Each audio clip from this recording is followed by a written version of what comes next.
Mrs. Jones was a 32-year-old teacher. She came to my clinic, and her chief complaint was she was tired, okay? She just didn't feel herself. She felt bad. So, like a good doctor, I ordered some labs before the interview just to make sure she wasn't anemic, check her thyroid, check for diabetes, and a few other tests. But in addition to that, I did the history, which is the most important part of a doctor's visit. When I asked her about her personal life, she told me that she was going through a divorce. And then she started crying. So, first thing I asked her was, do you want the divorce? She told me that she did not want the divorce. She wanted the marriage. She had a 4-year-old daughter with the gentleman, but she says everything has changed. We went a little further, but I said, let's just get a plan together. If you want this marriage, you have to go home and make it work. So part of the plan was to go home and clean up the house real nice, cook his favorite meal, and have him lay across the bed and give him a massage. Okay? The first thing she said was, I'm not going to touch him. And I asked her, why do you feel this way? So we went into a little more history. And she told me that he had a job, making a decent living. And one day he came home and told her he quit his job and he was going to start his own business. But the problem was the business was not doing well. Okay, we had the financial planner in the room, and the credit got destroyed. They were living in an apartment. One of their cars got repossessed. She was having to work a part-time job to try to float the family. She said he doesn't talk to me anymore. They sleep in separate rooms, and she went on. And I told her, let's just stop for a second. And I asked her to pull out her Facebook page on her phone. And we flipped back to about 5 years on her timeline to their marriage pictures. And I remember so well, she was looking up at him, like she was looking at him with like amazement, smiling.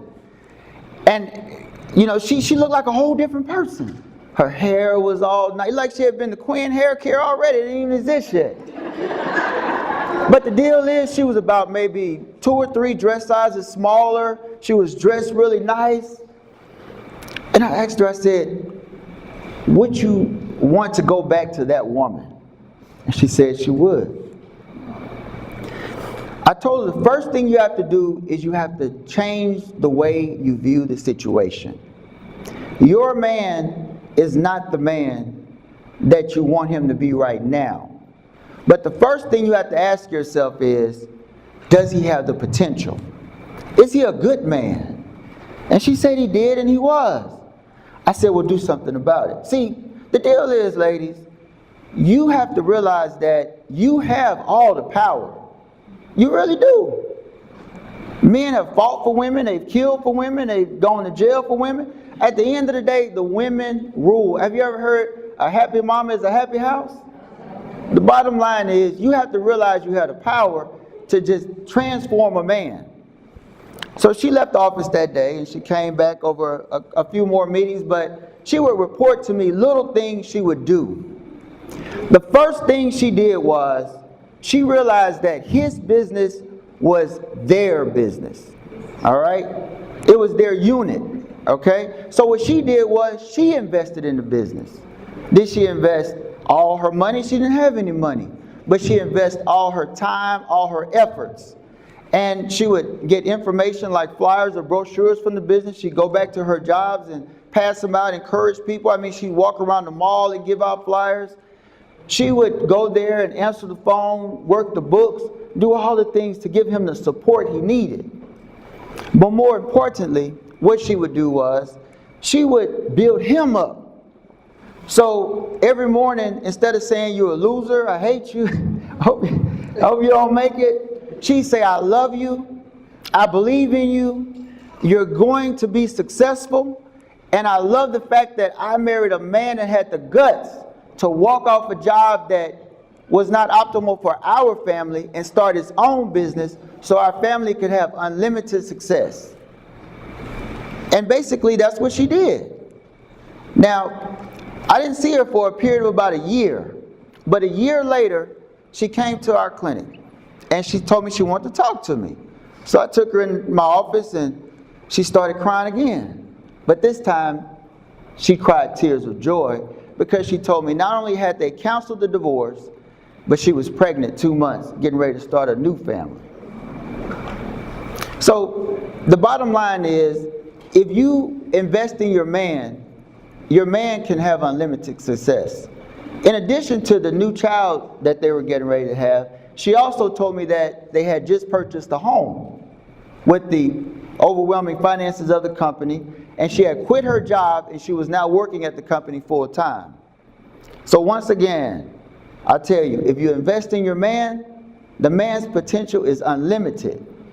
Now, the deal is, if you are a woman that's been dating a man for a long period of time, okay, and it just seems like he's not wanting to, get down on that knee and pop that question, the first thing you have to do is evaluate the man. See, people go through seasons. I went through seasons. I was in college, I was a man, but I was in the wrong season for marriage. I was having a good time. I was good for a good date, maybe go out to eat or whatever, but the bottom line is, it was not my season to be married. I was in medical school, still not seasoned. At that time, I was all about my books. I mean, I'd go out for a quick date, but I got to get back to the library. But when I got to residency, I had accomplished pretty much everything that I wanted to accomplish. I was in a season that I was ready to find a wife, and then I did. Okay, and I'm using myself, just being honest. After so many years, it didn't quite work out. Didn't work out with the wife, in a different season. Not in a season for marriage at that time. But the first thing you have to do is, whatever man you're interested in, you have to find out what is his season. And if he's in the right season, invest time. If he's not in the right season and you're wanting to get married right now, maybe you guys can just be friends, just be cool. But the first thing you have to do is recognize the season. Now, another thing is, don't listen to so much of what he says, but watch what he does. Now, what do I mean by that, right? Well, I had to visit my buddy, Mr. Steve Harvey, okay? And Steve Harvey talked about the 3 P's to look for. Look, I see somebody back there. Think like a man. What is it? Act like a man. Think like a woman, okay? Am I saying it wrong? Think like a man. Act like a woman. There we go. Okay. So the first P is, how does he profess? Let's say you and the gentleman, y'all go to a nice barbecue and his boys are there from college, oh, 6. Yeah. Okay. I had a flashback, I'm sorry. But anyway, y'all go to the barbecue and he walks up. How does he give you a title? Because that's very important. Because when a man gives a woman a title, he's making a proclamation to the world. He's letting the other guys know she's with me. And he's letting the women know I'm with her. So just watch that, okay? That's a very telltale sign. The second P is to realize that men, we want to protect. If the lady is somebody that we see ourselves with long term. If we're not serious about the lady, those natural tendencies, they don't come out. Now, I'm using myself again. I was dating a young lady about a year ago. It was getting kind of serious. I don't know if I was in the season, but I was heading in that direction. And one particular night let me know that I was almost there. We were in Walmart. She needed some toothpaste. I said, baby, let's go get you some toothpaste. So we went to Walmart, and we're coming out of Walmart. We're going back to the car, and I noticed that I'm on the inside. The cars are here. I'm on the inside of the aisle, and she's on the outside where the cars are coming. And I found myself, without even realizing it, I kind of like let her go up, and I kind of position myself on the outside, so if somebody got to get hit by a car, it'll be me. And I didn't even realize I was doing it. I was like, wait, what I'm about to get hit by a car. But then I said, yeah. I know she put her arm around me. I mean, these are things you want to watch. For instance, if you give him a call and maybe somebody's giving you a hard time at work, does he want to get involved, come up with a plan so he can fix the situation? Does he want to protect you? Okay? The last P is provide.